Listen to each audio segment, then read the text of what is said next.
নমস্কার,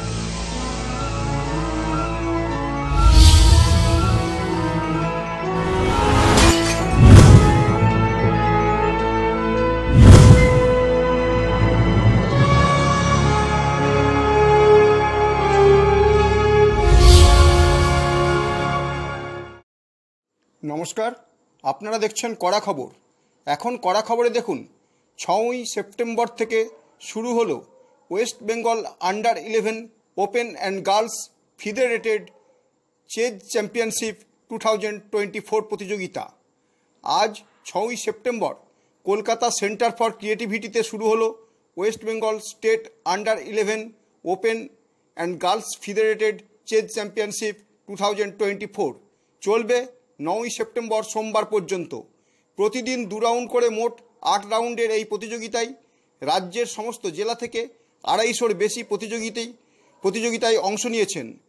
আজ সকালে প্রদীপ প্রজ্বলন করে যার আনুষ্ঠানিক সূচনা করলেন গ্র্যান্ডমাস্টার নীলোৎপল দাস সহ সারা বাংলা দাবা সংস্থার ভাইস প্রেসিডেন্ট দেবাশিস বড়ুয়া।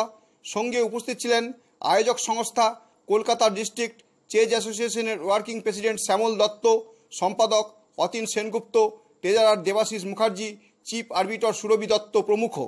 আয়োজক সংস্থার পক্ষ থেকে জানা গেল, আগামী 9ই সেপ্টেম্বর চূড়ান্ত পর্যায়ে ছেলেদের থেকে 2 জন এবং মেয়েদের থেকে 2 জনকে চ্যাম্পিয়ন মনোনীত করা হবে, যারা আগামী দিনে ন্যাশনাল লেভেলে প্রতিযোগিতায় সুযোগ পাবে। আসুন এখন আমরা প্রথমে যাই আয়োজক সংস্থার সম্পাদক অতীন সেনগুপ্তর কাছে। তার মুখ থেকে শুনে নিই 4 দিনের এই স্টেট লেভেল দাবা প্রতিযোগিতা সম্পর্কে কি বললেন তিনি। স্টেট আন্ডার-11 আমাদেরকে সারা বাংলার এবার দায়িত্ব দিয়েছে এবং আমরা দুটো দায়িত্ব পেয়েছিলাম স্টেটে, একটা স্টেট ওমেন, একটা স্টেট আন্ডার-11। আমরা স্টেট আন্ডার-11 যখন ভাবি তখন আমার একটা ভালো ভেন্যুর কথা ভাবি এবং সেই ভেন্যুর কথা ভেবেই আমরা কেসিসি এই ভেন্যুটাকে ব্যবস্থা করেছি এবং আমার মনে হয় আশা করি যে প্লেয়ার, গার্জিয়ান সবাইকারই এই ভেন্যুটার পক্ষে ভালো হয়। তাছাড়া আমাদের এখানে সবাই সহযোগিতা করেছে, সারা বাংলা করছে। দেবাশিস বড়ুয়া ভাইস প্রেসিডেন্ট, তিনি এসেছিলেন। এই দেবাশিস বড়ুয়া কিন্তু কলকাতা জেলার ফাউন্ডার মেম্বার। নর্থ 24 পরগনা হয়ে যাওয়ার পর উনি ওখানে চলে যান সেক্রেটারি, কিন্তু originally he is a Kolkata ডিস্ট্রিক্টের ফাউন্ডার।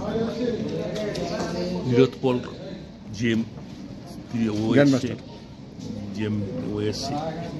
খুব ভালো লাগলো যে এই টুর্নামেন্টটা মেন যে কাজ এটা শ্যামল দত্ত করেন। শ্যামল দত্ত যিনি এই কলকাতা ডিস্ট্রিক্টের একটা স্তম্ভ বলতে পারেন।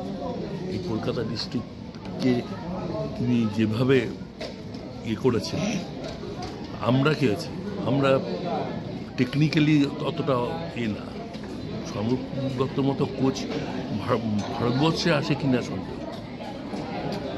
টেকনিক্যালি এত সাউন্ড যে যাতে এই টুর্নামেন্টের কোনো টেকনিক্যালি কোনো প্রবলেম হয় না। যে টেকনিক্যালিটি যে সকল দরকার হয় সেগুলো উনি নিজে নিয়ে চলেন। তা আশা রাখি আমরা যে এই টুর্নামেন্টটা ভালোভাবে হবে। 4 দিন সবাই এনজয় করবে। আর কতজন প্রতিযোগী অংশগ্রহণ করেছে? 236 জন। 236 জন, সেখানে ছেলে এবং মেয়ে। ছেলেদের সংখ্যায় আমরা দেখছি বেশি, মেয়েরা কমই থাকে। এখান থেকে কিভাবে বেছে নেওয়া হবে? এখান থেকে মানে মেয়েদের থেকে 2 জন, ছেলেদের থেকে 2 জন। এরা ন্যাশনাল খেলতে, অক্টোবর মাসের ন্যাশনাল, সেই ন্যাশনালে খেলতে যাবে। সম্পাদক অতীন সেনগুপ্তর পর আমরা শুনব আজকের উদ্বোধক বিশিষ্ট দাবাড়ু গ্র্যান্ডমাস্টার নীলোৎপল দাসের কথা। শুনব এই প্রতিযোগিতা সম্পর্কে তিনিই বা কী বললেন। তো আমাকে কলকাতা ডিস্ট্রিক্ট চেস অ্যাসোসিয়েশন থেকে এখানে আজকে আমাকে ইনভাইট করা হলো। তো ইয়াং পার্টিসিপেন্টদের দেখে খুব ভালো লাগছে। এটা খুব ইম্পর্টেন্ট টুর্নামেন্ট ওদের জন্য, কারণ এটা ন্যাশনালের জন্য সিলেকশন। তো আমার শুভেচ্ছা রইল সব পার্টিসিপেন্টের জন্য। আর এই দাবা প্রতিযোগিতার ফলে ছেলে মেয়েদের বুদ্ধির কতটা বিকাশ ঘটে বলে আপনি মনে করছেন? ডেফিনেটলি, মানে চেস ইন জেনারেলি আমরা জানি মানুষের ধৈর্য, ক্যালকুলেশন এবিলিটি, মেমোরি, এগুলোর ইমপ্রুভমেন্টের একটা টুল, এডুকেশনে হেল্প করে, এটা অলরেডি প্রুভেন ফ্যাক্ট। ডেফিনেটলি যারা বাচ্চারা পার্টিসিপেট করছে এগুলো তারা বেনিফিটেড হবে, হচ্ছে অ্যাজ এ স্পোর্ট তার যেটা বেনিফিট আছে সেগুলো মানে আমার মনে হয় পার্টিসিপেন্টরা সেটারও ইউটিলাইজ করতে পারবে। আমার মনে হয় এটা খুব একটা হেলদি অ্যাটমসফিয়ার, এখানে খুব এক্সেলেন্ট একটা ভেন্যু পাওয়া গেছে, এখানে প্লেয়াররা খেলতে পারছে উইদাউট এনি ডিস্টারবেন্স, চেসের জন্য যেটা আইডিয়াল দরকার হয়। তো আই হোপ টুর্নামেন্টটা খুব ভালো হবে। এরপর আমরা শুনব আরও এক উদ্বোধক, সারা বাংলা দাবা সংস্থার ভাইস প্রেসিডেন্ট দেবাশিস বড়ুয়ার কথা শুনবো, তিনিই বা কী বললেন। এটা রাজ্য স্তরের দাবা প্রতিযোগিতা। এবার কলকাতা জেলা দায়িত্ব নিয়েছেন যে এই টুর্নামেন্টটা করার জন্য, কিন্তু আদারওয়াইজ নাহলে আমাদের সারা বাংলা দাবা সংস্থাকেই নিতে হবে, সেই রকমই ওনারা নিয়েছেন এবং ভেন্যুটা যথেষ্ট ভালো, নতুন একটা ভেন্যু ওনারা নতুন ক্রিয়েট করেছেন বলে পরে ভেন্যুটা ভালো। আর পার্টিসিপেশন যে স্ট্যান্ডার্ড অফ পার্টিসিপেশন যথেষ্ট ভালো। আর কী বলবো, মানে বলার কিছু নেই, আজকে তো শুরু, আশা করি এটা সবাই এনজয় করবে, বাচ্চারা, অভিভাবকরা এবং কলকাতা জেলার যে আন্তরিকভাবে সমস্ত বাচ্চা এবং গার্জিয়ানদের যে সুবিধা করেছে, সবাই এসিতে বসে আছে গার্জিয়ানরা, এটা খুবই ভালো, খুবই ভালো। অনেক সময় দেখা যায় আমরা গার্জিয়ানদের এসিতে বসতে দিতে পারি না, সেখানে ওনারা গার্জিয়ানকে এসিতে বসতে চলুন এখন আমরা আপনাদের নিয়ে যাই আয়োজক সংস্থার ওয়ার্কিং প্রেসিডেন্ট শ্যামল দত্তর কাছে, তার মুখ থেকে শুনে নিই 4 দিনের এই প্রতিযোগিতা নিয়ে কি বললেন তিনি। এর আগেও স্টেট ওমেন করেছি, তারপর আমাদের মুখ বধির এবং দৃষ্টিহীনদের জন্য আমরা কম্পিটিশান করেছি।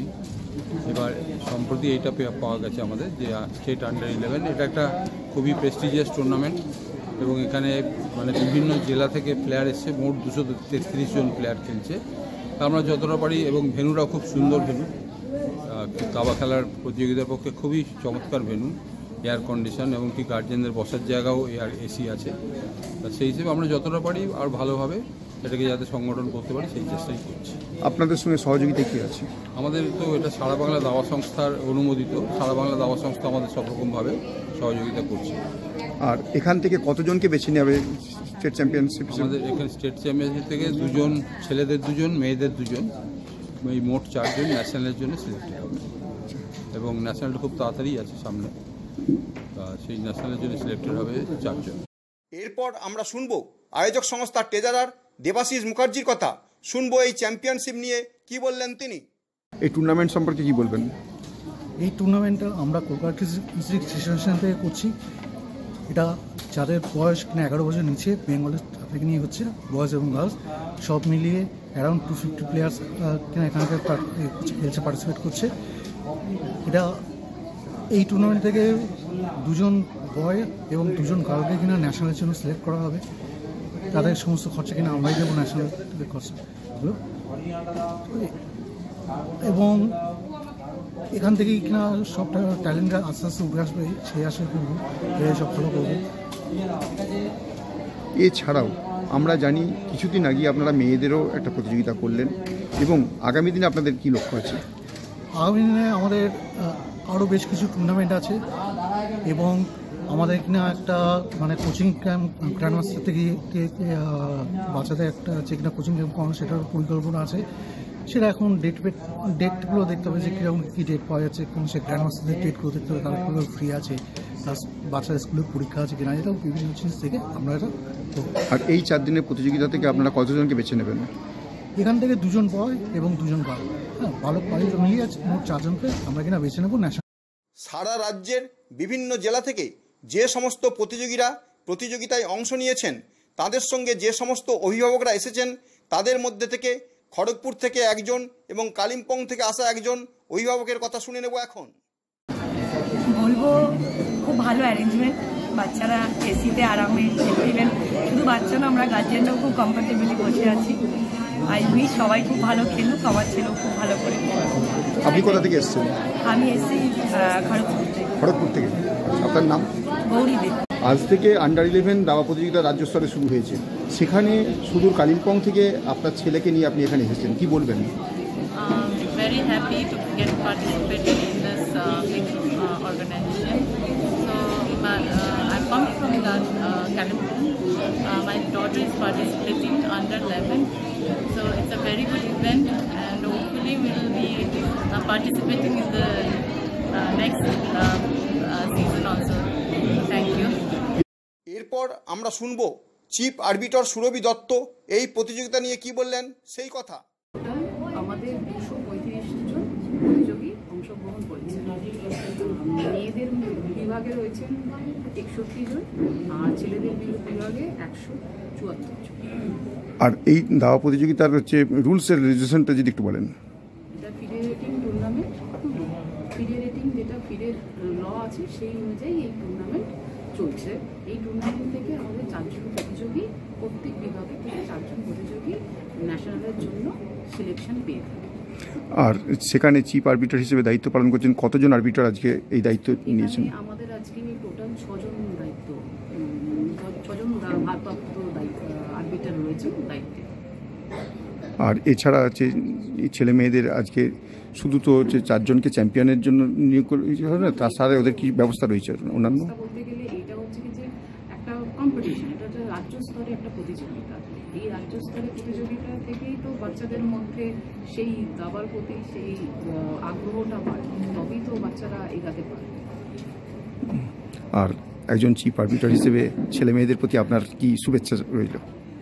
সবাই ভালো করে খেলে, কনফিডেন্টলি, যত মাছ কনফিডেন্ট আপনি তত আগে যেতে পারবেন। ওই জন্য কনফিডেন্টলি খেলাটা খুব দরকার। সবশেষে আমরা শুনবো প্রতিযোগিতার বিচারের দায়িত্বে থাকা আরও একজন আরবিটর নিলয় চক্রবর্তীর কথা। শুনবো এই প্রতিযোগিতা নিয়ে কি বললেন তিনি। আন্ডার-11 যে চ্যাম্পিয়নশিপ শুরু হলো, এখানে ডিফারেন্টলি লেভেলটাও খেলতে পারে। প্রথমত আপনাকে বলছি, ডেফ অ্যান্ড ডাম্প বলবেন না। ডেফ এটা সুপ্রিম কোর্টের রায়, মানে একটা সম্মানজনক কথা। আর এটা আমরা ডিফারেন্টলি লেভেলদের টিম। তা আমাদের এরপরে ডিফারেন্টলি লেভেলদের যে ডেফ সেকশনের স্টেট চ্যাম্পিয়নশিপ হচ্ছে বর্ধমানে, এবং ব্লাইন্ডদের তো আপনি আগেরটা তো কভার করছেন, সেটা রিজিওনাল হয়ে গেছে। এবার ন্যাশনালটা হবে ত্রিপুরাতে ডিসেম্বরে। এবং আমরা রিসেন্টলি একটা এমআর যারা মেন্টালি রিটায়ার্ডের একটা স্টেট চ্যাম্পিয়নশিপ শুরু হতে যাচ্ছে। সেটা কবে থেকে? এটা হবে আমাদের খুব সম্ভবত নভেম্বরে। সেখানে কারা কারা? শুধুমাত্র মেন্টালি রিটায়ার্ডেড যারা আছে তারাই খেলবে। সেখানে বয়সের কোনো ইয়ে নেই? না, বয়সে থাকবে না, তো ওপেন থাকবে। ওখান থেকে আমরা আন্ডার-11, আন্ডার-13 এটা সিলেকশন করে আমরা ন্যাশনালে নেওয়ার একটা চেষ্টা চলছে। আর আজ থেকে যে 4 দিনের স্টেট লেভেলের প্রতিযোগিতা চলছে, সেখানে প্রতিযোগী কতজন এবং তারা কিভাবে চ্যাম্পিয়নশিপে যাবে? এখানে আমাদের কোনো ডিফারেন্ট লেভেলের টিম খেলতে পারছে না, এই কারণে ওদের সামনে কতগুলো স্টেট চ্যাম্পিয়নশিপ আছে এবং কোনো কিছুগুলো পরীক্ষা চলছে। এবং তাদের মধ্যে ব্লাইন্ডলি যারা আছে তারা এখন খুব ব্যস্ত আছে। তাদের ন্যাশনাল চ্যাম্পিয়নশিপটা যেটা হবে আমাদের ত্রিপুরাতে, সেটা নিয়ে ওরা প্রস্তুতি নিতে চলছে। আর স্টেট চ্যাম্পিয়নশিপের ডেপদের যেটা হচ্ছে সেটাও আমাদের এই সামনের মাসে সেটা হবে বর্তমানে, সেই নিয়ে ওরা সবাই প্র্যাকটিস করছে। তারপরে আমাদের মেন্টালি রিটায়ার্ডের চ্যাম্পিয়নশিপ শুরু, এবং আমি ওদের মধ্যে একটা ওয়ার্কশপের জন্য আমি একটা ওয়ার্কশপে ওয়ান অফ দ্য পার্টিসিপেন্ট হিসেবে অ্যাজ এ কোচ আমি বাইরে যাচ্ছি খুব রিসেন্টলি। সেটা কবে যাচ্ছেন? মোস্ট প্রবাবলি অক্টোবরে। আপনি কি আপনার খবর সরাসরি সম্প্রচার করতে চান অথবা আপনার এলাকার খবর দেখাতে চান? তাহলে যোগাযোগ করুন কৃষ্ণপ্রসাদ পাত্র, ফোন নম্বর 8622800252 অথবা 8282860856 এই নাম্বারে, অথবা অর্জুন সেন সিপিআরও, ফোন নম্বর 9433138840 এই নাম্বারে।